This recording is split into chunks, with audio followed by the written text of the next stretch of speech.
පාර අයිනි තියාගෙන බත් පැකට් එකක් වික්කත් විතක් හදලා වික්කත් තමන්ගේ දෙයක් කරන ඔබ පට්ට පොරක් ආඩම්බර වියන් තමන්ගේ දෙයක් කරන ඔබ ගැන මොකද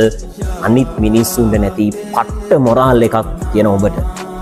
අද බිම බඩගාගෙන හරි තමන්ගේ දෙයක් කරන්න ලැජ්ජ වෙන්න එපා පුතා මොකද දවසකදී ඔබ තමයි අනිත් හැමෝටම කලින් උඩින්ම පියාඹල යන්නේ පාර අයිනි තියාගෙන බත් පැකට් එකක් වික්කත් විතක් හදලා වික්කත් තමන්ගේ දෙයක් කරන ඔබ පට්ට පොරක් ආඩම්බර වියන් තමන්ගේ දෙයක් කරන ඔබ ගැන මොකද අනිත් මිනිස්සුන්ට නැති පට්ට මොරාල් එකක් තියෙන ඔබට අද බිම බඩගාගෙන හරි තමන්ගේ දෙයක් කරන්න ලැජ්ජ වෙන්න එපා පුතා මොකද දවසකදී ඔබ තමයි අනිත් හැමෝටම කලින් උඩින්ම පියාඹල යන්නේ පාර අයිනි තියාගෙන බත් පැකට්